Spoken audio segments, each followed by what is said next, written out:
Hi everybody, it's Miss Casanova, missing everyone at school terribly. Me and my dog are outside trying to get some fresh air. So if you see him run through, just say, "Hi Spud." So I wanted to read you a book called A Friend Like Simon by Kate Gaynor. A Friend Like Simon. My name is Matthew, and I would like to tell you a story about a friend of mine. His name is Simon. Simon joined my school last year, and I remember his first day very well indeed. When I arrived at the door of my classroom, Simon was standing outside with his mom. "Hi, I'm Matthew," I said.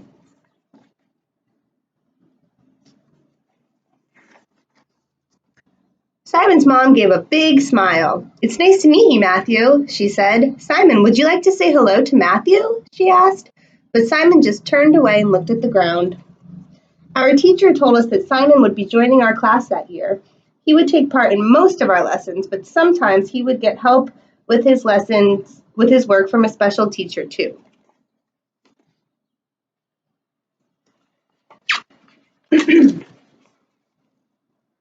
I thought Simon would really like our school a lot. It really is a great school, apart from just one thing. A girl called Hetty, or Horrible Hetty, as I like to call her. Hetty was always pushing her way to the front of the queue at lunch. I wonder what a queue is. I'm going to keep reading and see if I can find out. "I'm next," she'd say when it was someone else's turn, and she would make a horrible, mean face. Every day after we ate our lunch, my friends and I would go to the schoolyard and make up a new fun game to play. On Simon's first day, I asked him if he wanted to join in, but Simon seemed to like being on his own.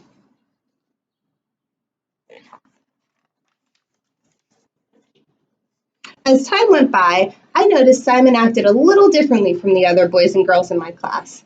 Sometimes he would get upset about something small, like someone bumping into him by accident. No one could understand why or even what he was upset about. Simon always liked to arrange books and pencils on his desk in the same way every day. He didn't like it very much when anything changed at all. Sometimes he would get upset about things like the school bell ringing or having to move seats.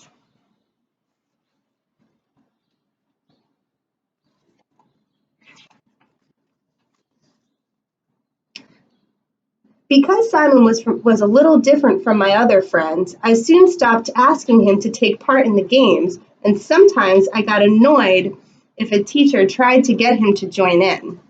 I just wasn't sure if I wanted to have a friend like Simon. When the time came for the big school trip to the fun fair, all the boys and girls had to pair up and find someone to sit with on the bus.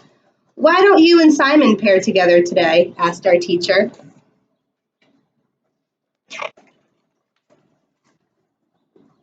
So Simon and I sat together on the way to the fun fair. Simon took out his sandwiches. "Do you like sandwiches?" I asked him. "Do you like sandwiches?" he repeated. And then he handed me his lunchbox to share them with me. "Thanks, Simon," I said, but Simon was busy looking out the window. Later that day, hi. Later that day, while Simon and I were waiting in the queue, there's that word again, for our ice cream, Horrible Hetty marched over to the ice cream van. Well, if I look at the picture, it looks like they're kind of lined up, so maybe a queue means a line. I'll replace it and see if it works for me. Later that day, while Simon and I were waiting in the line for our ice cream, Horrible Hetty marched over to the ice cream van. "I'm next," she said in a mean voice. Line seems to work there. Just as Horrible Hetty was starting to push her way in front of us to the top of the queue, or line, Simon suddenly shouted, "No!" very loudly indeed.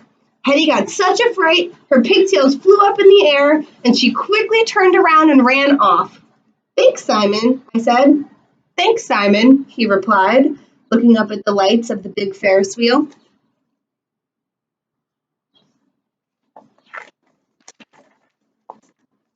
From that day onward, I always made sure to ask Simon if he wanted to have lunch with me or play a game during break time. Sometimes he would join in, but other days he just wanted to be on his own, which is okay too. The other boys and girls in school soon learned that even though sometimes Simon acted a little different from us or didn't have a lot to say, he was just the same as everyone else in our school.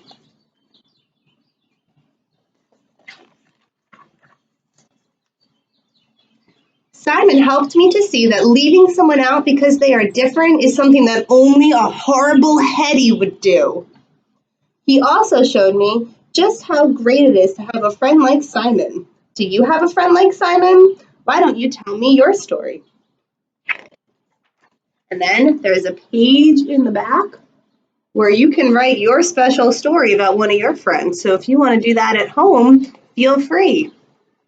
All right, I hope I get to see everybody soon. Bye.